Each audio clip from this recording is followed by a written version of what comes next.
Introduction to the air receiver tank. Type of air receiver, कितनी type के air receiver होते हैं और उसके बेनिफिट्स क्या होते हैं, और इसको लगाने के लिए, उसकी साइजिंग करने के लिए हमें कौन चीज़ें ऑब्जर्व करनी पड़ती हैं, किस कैलकुलेशन के तहत इसको डिज़ाइन किया जाता है। तो ये डाउन स्ट्रीम इक्विपमेंट में ही हैं ये सारी चीज़ें, जैसे फिल्टर हमने पढ़ा, ड्रायर पढ़ा, आगे इसके इन बिटवीन एयर रिसीवर होता है। अभी एयर रिसीवर के बारे में पढ़ेंगे कि ये क्यों लगाए जाते हैं और इसके बेनिफिट क्या हैं। जैसे ये वही स्टैंडर्ड, इसमें जो है ना, अभी हमारा फोकस जो है वो एयर रिसीवर पे होगा। ये एयर रिसीवर टैंक, आम लैंग्वेज में इसको टैंक बोलते हैं, air receiver. Simply, air receiver vessel tank that is used to store compressed air before it enter into the piping system or the equipment. Just ये इस्तेमाल होता है आपकी कंप्रेस्ड एयर को स्टोर करने के लिए। ये रिसीवर ये मुख्तलिफ शेप में होते हैं, सिलेंड्रिकल होते हैं, कोनिकल होते हैं, स्क्वायर होते हैं, राउंड होते हैं। तो ये कॉमन यूज में आपका सिलेंड्रिकल एयर रिसीवर टैंक है जो आपको स्क्रीन पे नजर आ रहा है वर्टिकल शेप में। आपकी एयर नेटवर्क में जाने से पहले इसको लगाए जाते हैं।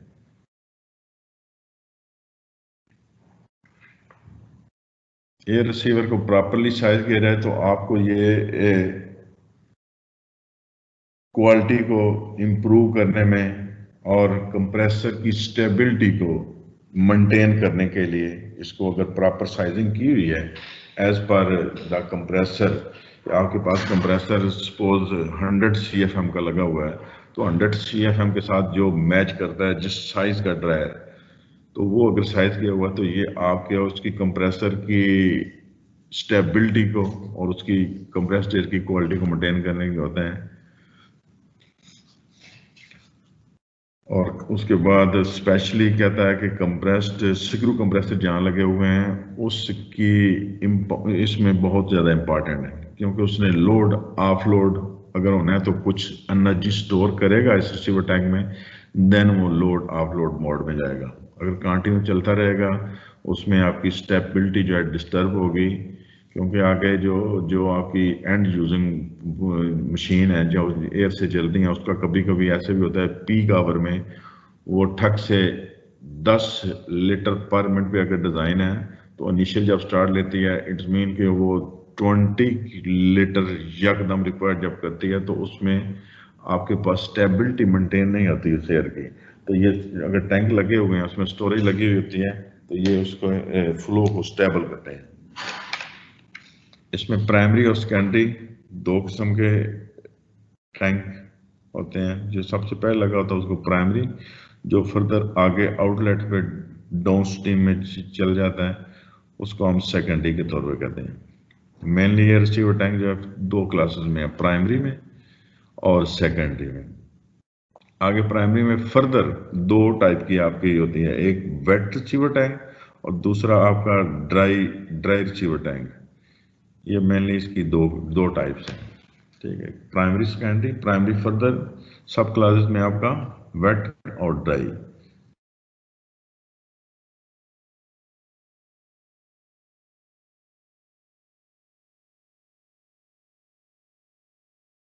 ये स्टैंडर्ड कंप्रेसर से जब आउटलेट निकली तो डेफिनेटली आपने कंप्रेसर के जो सक किया एटमॉस्फेयर से ह्यूमिड एयर, उसमें मॉइस्चर और कंटामिनेशन शामिल है, तो इसको हम एज ए वेट टैंक तस्वर करते हैं कि जो पहले टैंक में जब उसने फिल किया तो ये हमारे पास वेट टैंक है। वेट टैंक के बाद आपकी एयर जो है वो जो भी आपने ड्राइंग इक्विपमेंट लगाया हुआ है एज पर सिस्टम रिक्वायरमेंट, तो वेट टैंक के बाद उस इक्विपमेंट में गई ये रेफ्रिजरेशन का ड्रायर लगा हुआ और दो फिल्टर हैं, जनरल पर्पस और हाई एफिशिएंसी ग्लिसरीन फिल्टर। इनके बाद एयर क्वालिटी मेंटेन करने के बाद then air goes to the next store tank, उसकी जो हम ड्राई एयर रिसीवर के नाम से करते हैं। देन फिर ये आपके सिस्टम एयर चलेगी। तो ये प्राइमरी एयर रिसीवर टैंक की एक एग्जाम्पल है।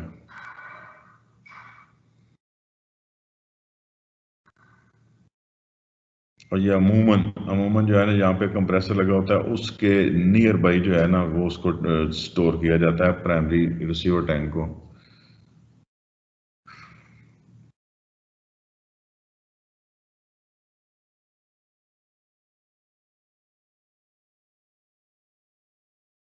वेट रिसीवर टैंक जैसे नाम से जाहिर है कि वेट रिसीवर टैंक में आपके पास जो है वो ज़्यादा मॉइस्चर होता है, हाई ह्यूमिडिटी लेवल होता है, और इसमें मच जो है वो कंडेंसेट वाटर होता है, और वो उसको सेपरेट करता है, ड्रॉप आउट करता है नेक्स्ट ड्रायर जाने के लिए, ताकि ड्रायर के ऊपर लोड भी कम हो जाए किसी हद तक।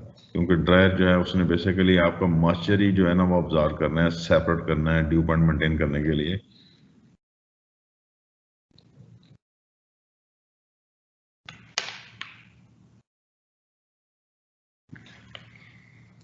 ये मेरी स्क्रीन पे तकलीफ है।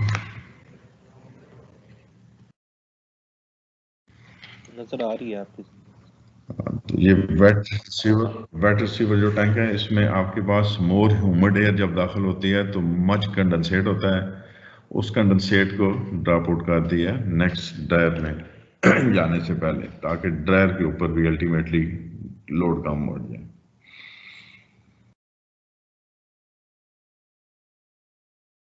उसके बाद आपके पास ड्राई रिसीवर टैंक था। ड्राई रिसीवर टैंक जो है वो आपका जो है वो आपके ड्राइंग इक्विपमेंट के बाद लगा होता है। उसमें lag study compressed air supply होती है। ठीक है, it can supply store compressed air during peak demand. जब आपकी डिमांड सडनली बढ़ती है, एयर की डिमांड बढ़ती है, तो वो हेल्प करता है उसको स्टडी करने में, उसको एयर के फ्लो को। जितनी स्टोरेज आपकी बढ़ती जाएगी उतनी आपकी स्टडी एयर की सप्लाई जो है वो कंटिन्यूस रहेगी। जितनी स्टोरेज कम होगी, अगर सडनली आपके पास प्रेशर की रिक्वायरमेंट आ गई किसी भी वजह से, तो उसमें आपका प्रेशर ड्रॉप हो जाएगा, और प्रेशर ड्रॉप होने से आपकी जो भी प्रोडक्ट है जो उस एयर से प्रोसेस हो रही है, तो प्रेशर ड्रॉप कम हो, प्रेशर आपका कम होगा तो वो प्रोडक्ट इफेक्ट करेगी। इसलिए इसको टैंकों को इंस्टॉल करने के लिए जरूरी है आप ड्राई और वेट टैंक दोनों इस्तेमाल करें। सेकेंडरी एयर रिसीवर टैंक जो होता है, it reduce start stop cycle frequently in screw compressor. अगर आपका स्क्रू कंप्रेसर जो चल रहा है उसको स्टार्ट स्टॉप साइकिल से अवॉइड करने के लिए ये आपका सेकेंडरी टैंक जो इंट्रोड्यूस किया जाता है। जैसा कि आपने पहले भी देख पढ़ा होगा कि जैसे मशीन आपकी कंप्रेसर आपका ऑफ लोड चलता है, ऑफ लोड पे भी वो कुछ ना कुछ एनर्जी ले रहा होता है, वो 30% एनर्जी जो है जो वो वेस्ट में जाती है, और उस बंद होने के बाद दोबारा जब वो मशीन चलती है तो इनिशियल टार्क लेती है, initial torque in shape of electric है, तो इलेक्ट्रिक बिल में उतना इजाफा होता है उसकी प्रोडक्शन में। तो इन सारी चीज़ों को अवॉइड करने के लिए हम सेकेंडरी एयर रिसीवर टैंक पे किया जाता है। और ये उसके बाद burning dryer during peak demand. और अगर पीक डिमांड के में आपके ड्रायर के ऊपर जो है ना वो बर्डन बहुत ज़्यादा है, लोड बहुत ज़्यादा है, तो उसमें भी ये हेल्प करता है, क्योंकि ड्रायर ने उसमें स्टोर की होती है अपनी dry air secondary air tank में, जो कि आगे फर्दर उसके सिस्टम में जाती रहती है।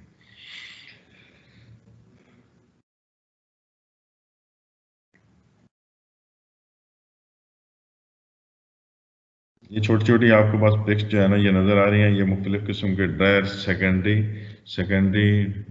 ड्रायर एयर रिसीवर की जो है ना वो एग्जांपल्स हैं, जो कि आपके nearest to the utility install किए गए हैं। मतलब जहाँ पे एयर की डिमांड है उसके करीब तर आप इसको जब इसको स्टोर करेंगे तो उसमें सिस्टम की जो है ना स्टेबिलिटी भी बढ़ जाती है। और प्लांट के अंदर आपने देखा होगा कि मुख्तलिफ किस्म की लाइनें गुजर रही होती हैं, कोई आधी इंच की, कोई पौने इंच की, कोई 6 mm की। तो ये सारी की सारी पाइपिंग का प्रेशर ड्रॉप डिफरेंट होता है। तो ये nearest to the point of use अगर इसको इंस्टॉल करेंगे सेकेंडरी या रिसीवर टैंक को, तो उसमें वो जो प्रेशर ड्रॉप का इफेक्ट है वो भी मिनिमाइज से मिनिमाइज हो जाएगा, ऑलमोस्ट वो कम से कम आएगा।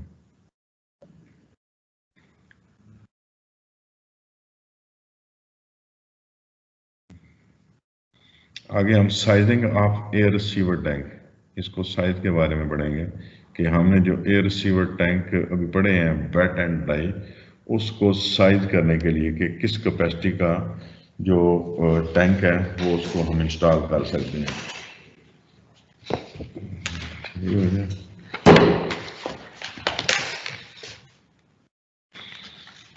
ये टैंक की कैलकुलेशन जो है रिसीवर के टैंक, ये बड़ी क्रिटिकल सी होती है, इसमें बड़ी कंफ्यूजन होती हैं क्योंकि काफ़ी सारे फैक्टर हैं इसमें इन्वॉल्व होते हैं।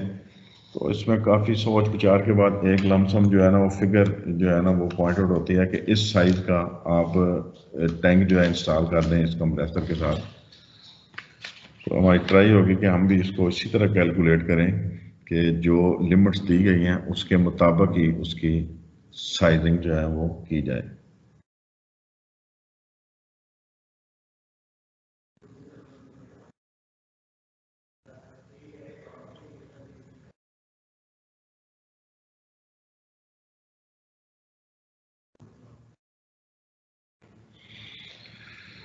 इसमें वो कौन कौन से फैक्टर होंगे जो हमने इसके रिसीवर टैंक को साइज करना है वो हम डिस्कस करते हैं। टैंक के बारे में आपने पहले इंपॉर्टेंट देख लिया कि एयर रिसीवर टैंक जो है वो कैसे सिस्टम में लगाए जाते हैं, उनका इम्पॉर्टेंट क्या है, प्रेशर ड्यू पॉइंट जो है वो कम करते हैं और पीक टाइम पे, पीक डिमांड टाइम पे वो स्टेबिलिटी देते हैं। ये चीज़ें हमने देख ली और टाइप भी देख लिया उसमें कि किस टाइप के सेकेंडरी और प्राइमरी में वेट और ड्राई टैंक पढ़ के देख लिए। अभी इसको जो साइजिंग का फार्मूला है इसको हम कवर करते हैं कि कैसे हमने इसको साइज करना है। Properly sized air receiver tank is able to provide required compressed air flow without significant pressure drop during peak demand.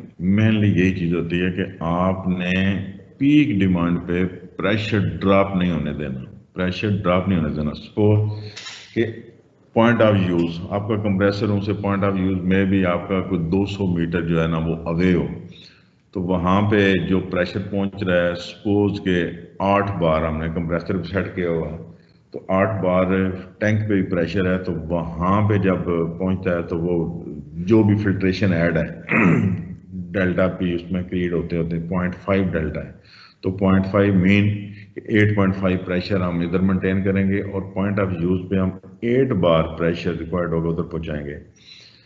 तो वो प्रोसेस चलता रहता है। जैसे मशीन आपकी स्टार्ट स्टॉप होती है या ऑफ लोड होती है या आपकी डिमांड पीक पे होती है, तो उसमें यकदम आपकी प्रेशर ड्रॉप होता है, प्रेशर कम होता है। तो उस प्रेशर ड्रॉप को कम करने के लिए ये इसकी साइजिंग होती है और टैंक की साइजिंग होती है। इस टैंक की साइजिंग अगर प्रॉपरली है तो आपको ये चीज़ें जो हैं वो फेस नहीं करनी पड़ेंगे, ये इशू फेस नहीं करने पड़ेंगे। जैसे पहले हमने देखा है इसमें भी ये कैलकुलेशन बड़ी क्रिटिकल है, बहुत ही क्रिटिकल है, लेकिन इसमें ऑलमोस्ट अगर हमने साइजिंग की है तो उसमें हम इन चीज़ों से अवॉइड कर सकते हैं, इन इशू से जो कि हमें प्रेशर ड्रॉप की सूरत में फेस करने पड़ते हैं। इसमें सबसे पहले air receiver tank should be able to minimise pressure fluctuation in the system that could have a negative impact on the production processes and quality of the end product. Definitely जब हमें pressure drop में pressure fluctuation जैसे जो problem face करने पड़ते हैं, तो उसमें हमारी प्रोडक्ट जो है, प्रोसेस जो है, क्वालिटी जो है वो डैमेज होती है, उस पर इम्पैक्ट होता है, नेगेटिव इम्पैक्ट होता है, जिसके लिए हमने ये सारा सिस्टम डिजाइन किया है।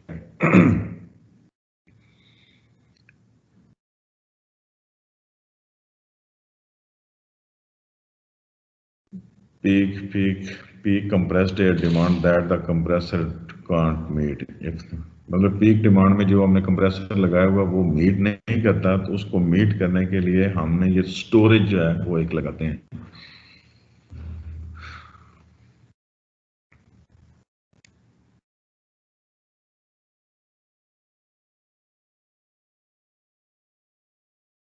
इसके अलावा प्रॉपरली अगर हमने कंप्रेसर का टैंक जो है वो डिज़ाइन किया हुआ है तो वो हमें reduce frequently motor start stop motor को जो है ना वो फ्रीक्वेंटली स्टार्ट स्टॉप में भी एनर्जी की बचत करता है, इसमें रिड्यूस करता है एनर्जी को। Substitute the need of time compressor to meet increase compressed drastically increase saving on energy consumption. Definitely जैसे ही आपके पास स्टोर हो जाएगी तो आपके पास जो ऑफ लोड पे मशीन चलती है, वो ऑफ लोड चलने से क्या है कि आपकी एनर्जी, इलेक्ट्रिक एनर्जी वेस्ट हो रही होती है, तो वो एक ड्रास्टिकली चेंज होती है इसमें कि आपका कंप्रेसर कंटिन्यू चलता रहे और स्टोर करता रहे अपनी डिमांड को। और उसके अलावा कुछ कंप्रेस्ड एयर में आपके पास इमरजेंसी इक्विपमेंट लगा होता है, ये उसमें स्टोर करने के बाद आपको आपकी मशीन को या वो न्यूमेटिक टूल या वो न्यूमेटिक प्रोसेस जो चल रहा होता है उसको सडनली शट डाउन से सेव करता है, जिससे सडनली अगर शट डाउन हो जाती है तो आपकी वो प्रोडक्ट जो है ना मे भी बड़ी प्रिसाइज किस्म की हो तो वो डैमेज हो सकती है वो प्रोडक्ट, तो उसको जो है स्मूथली क्लोज डाउन करने के लिए, शट डाउन करने के लिए भी ये आपका स्टोरेज उसमें हेल्प करती है अगर प्रॉपरली साइज्ड है तो।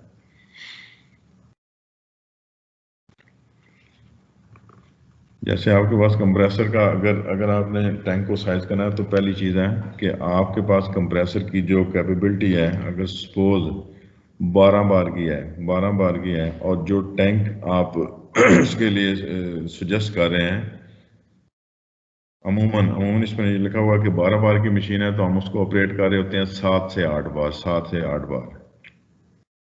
तो ये चीज़ें ज़हन में रखनी पड़ती हैं कि जब हमने कंप्रेसर को साइज करना है तो उसमें उसका जो डिज़ाइन प्रेशर है, जो कंप्रेसर का डिज़ाइन प्रेशर है, जैसे 12 बार इसने मेंशन किया है कि 12 बार डिज़ाइन प्रेशर है, तो इस प्रेशर से हायर 2 बार उस पे हमने उस टैंक को डिज़ाइन करवाना है ताकि कोई किसी किस्म का इंसिडेंट होने का ना खतरा हो। सेटिंग भले हमने 7 से 8 बार की हुई है, नो इश्यू, लेकिन जो टैंक की डिज़ाइनिंग होगी वो उसके कंप्रेसर के डिज़ाइन से ग्रेटर होगी।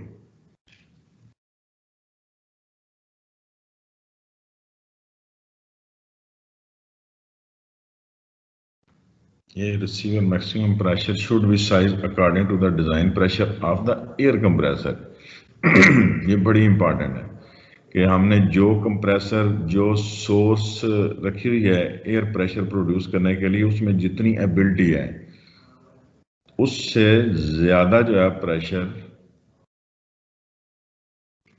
उसके मुताबिक हमने इसको टैंक को, एयर रिसीवर को सिलेक्ट करना है।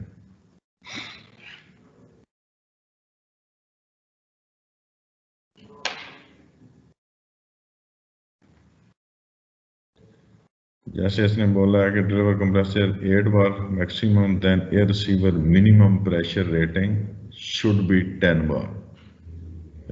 अगर एक कंप्रेसर है उसकी मैक्सिमम कैपेबिलिटी 8 बार तक है कि वो 8 बार तक कंप्रेस्ड एयर प्रोड्यूस कर सकता है, तो उस सिस्टम में जो हमने टैंक लगाना है वो एटलीस्ट आपका 10 बार का होना चाहिए, 10 बार का, ताकि उसमें कोई एक्सीडेंट ना हो सके, कोई फट ना सके और प्रेशर होने की वजह से।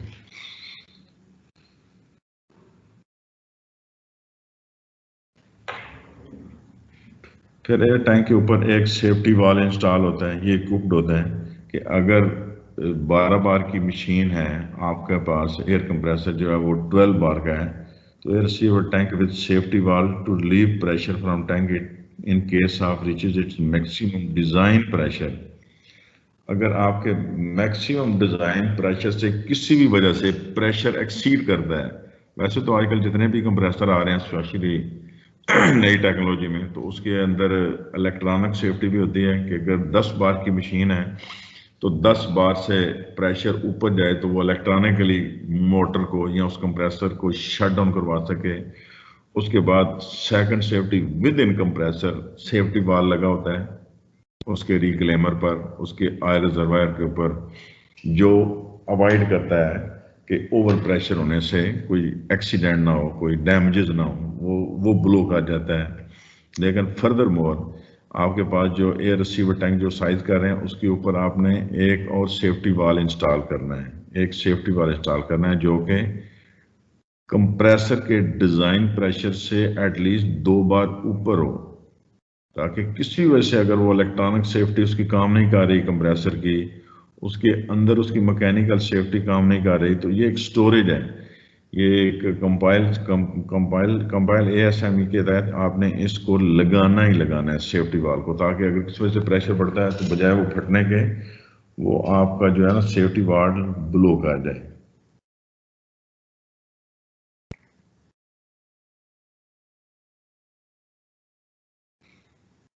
ये फार्मूला है जिस फार्मूले के तहत आपने कैलकुलेशन करनी है कि कैसे हम इस टैंक को साइज कर दें।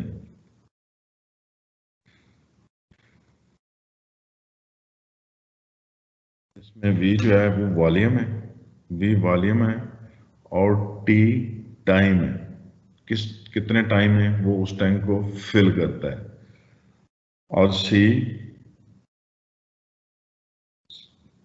जो है आपका एटमॉस्फेरिक प्रेशर है, आपकी एटमॉस्फेरिक प्रेशर, और उसके बाद सॉरी पी ए जो है वो आपका एटमॉस्फेरिक प्रेशर है, C जो है वो आपका एयर डिमांड है CFM।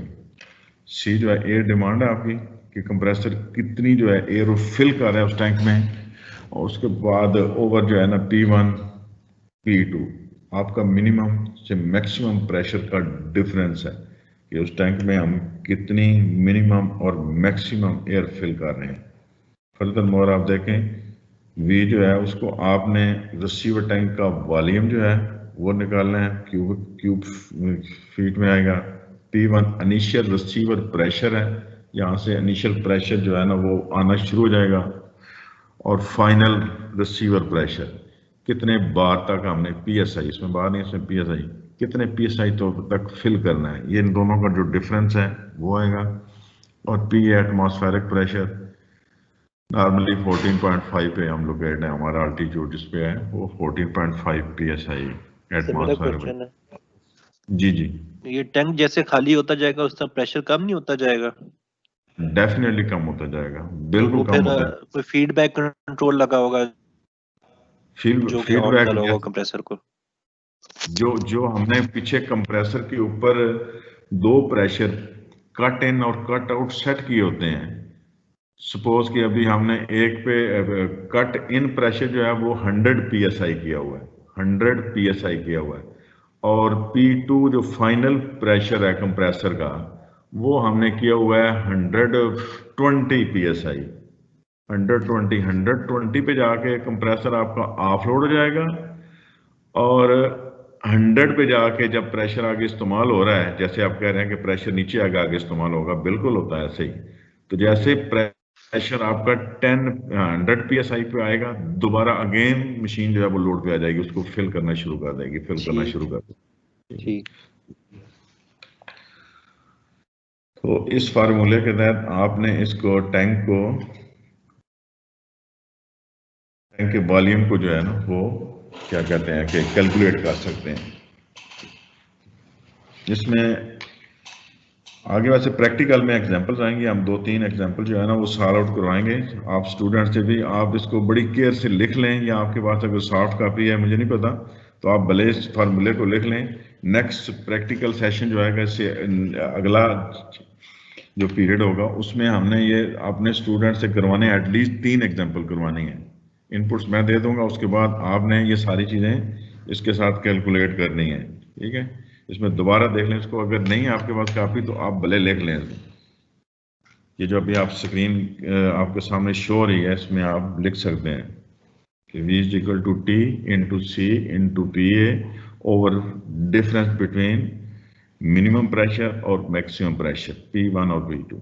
इसमें फिगर्स मैं आपको दूंगा और उसमें आपने इसको कैलकुलेट करना होगा, ठीक है।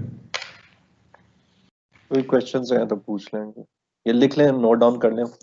इसको नोट डाउन कर लें, इसको नोट डाउन कर लें। इसको हमने नेक्स्ट जो प्रैक्टिकल होगा उसमें आप लोगों से करवाने हैं। ये सर इनको बता दें कि ये 5 मिनट देंगे हम, इसमें 2 ग्रुप या 3 ग्रुप बना सकते हैं, कुछ तरह का ऑप्शन है जो स्टूडेंट है। खुद ही बनाना पड़ेगा, आप बताना पड़ेगा इन रोल नंबर से रोल नंबर तक। इन एग्जांपल देंगे, जस्ट 5-5 मिनट देंगे उनको, इनपुट दे देंगे ये टाइम है और ये इसका जो है ना वो कुछ वैल्यू फिक्स है, जैसे पीए जो एटमॉस्फेरिक प्रेशर है ये तो फिक्स है 14.5 psi ये प्रेशर है। बाकी मैं वैल्यू दूंगा उसको कैलकुलेट करके, ये जब तक खुद नहीं करेंगे फिर समझ नहीं आएगी ऐसे, क्योंकि एक आमने सामने के लेक्चर की और बात होती है, ऑनलाइन का बड़ा अजीब सा है, लेकिन क्या है इन हालात में हम थोड़ा बहुत करना ही है, लेकिन वो एक यार इसमें ये नीचे आप बेशक लिख लें, ये वॉल्यूम क्यूबिक फीट में आएगा और initial receiver pressure psi, final psi, पीए आपके पास फिक्स है, एटमॉस्फेरिक प्रेशर 14.5 और सी एयर डिमांड CFM में, ये मैं खुद दूंगा आप लोगों को कि आपने इस CFM पे टैंक को डिजाइन करना है अकॉर्डिंग टू, अगर आप देखें तो कंप्रेसर का साइज होता है कि आपके पास अगर 55 किलोवाट की मशीन है तो वो कितने CFM दे सकती है, ठीक है। उसके बाद टाइम अलाउड ये भी हम खुद आपको देंगे कि 1 मिनट 2 मिनट 2.5 मिनट, तो ये हम इंशाल्लाह इससे नेक्स्ट सेशन में ये करेंगे। इस पे पूरी तवज्जो देनी है आप लोगों ने, ये बड़ा बहुत इंपॉर्टेंट है, बहुत प्रैक्टिकल लाइफ में इंपॉर्टेंट है।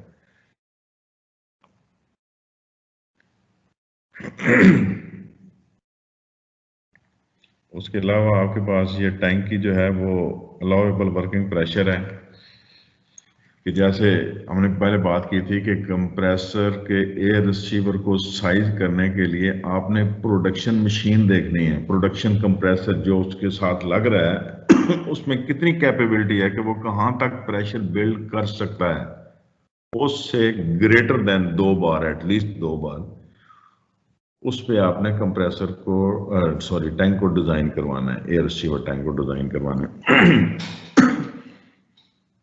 और उसका जो टेस्ट होता है वो हाइड्रोस्टेटिकली होता है, shall be used as receiver tank. और टैंक जब भी आप इस्तेमाल करते हैं अपने सर्किट में या परचेज करते हैं तो उसका हाइड्रो टेस्ट सर्टिफिकेट लाजमी होना चाहिए।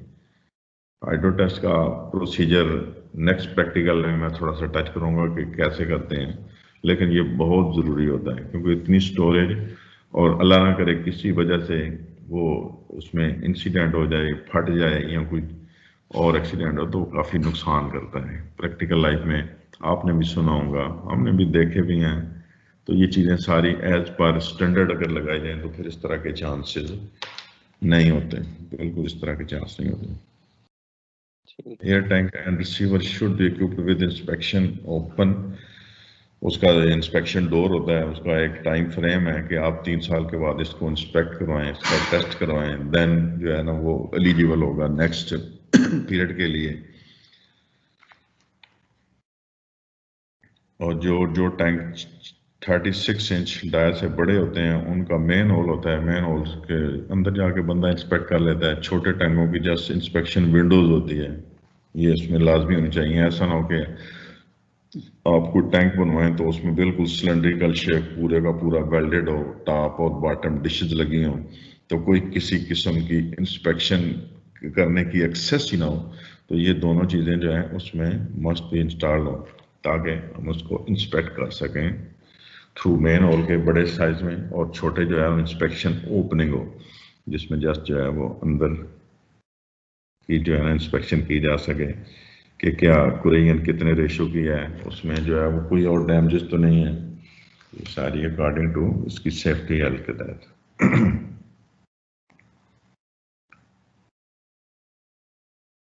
Intake and exhaust pipe of small tank similar to those use garage should be made removable.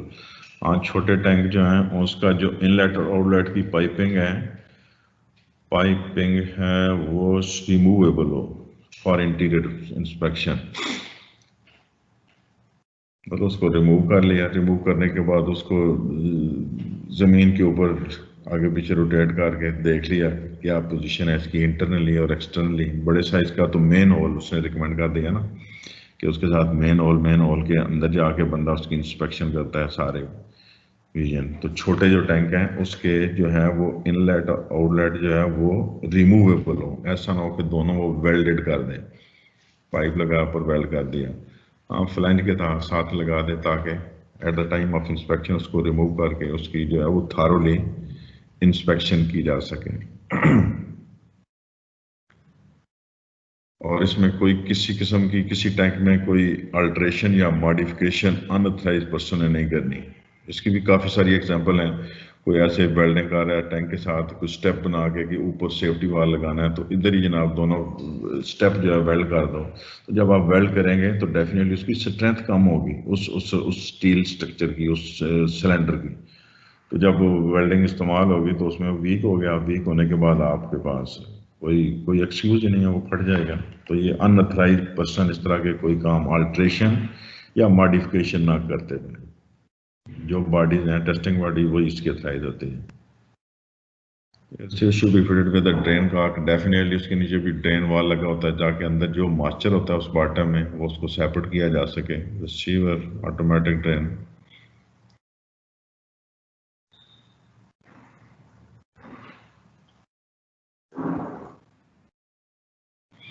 Each receiver shall be equipped with at least one pressure gauge. Definitely एक pressure gauge और ASME safety valve properly। वो जो पहले मैंने बताया कि ASME safety valve इसमें होना चाहिए कि जैसे अगर प्रेशर एक लिमिट से बढ़ता है तो वो उसको ब्लो कर सके, बजाय कि उस लिमिट पे जाके वो कोई एक्सीडेंट करे। आपका सेफ्टी वाल्व जो है वो ब्लो कर देना चाहिए।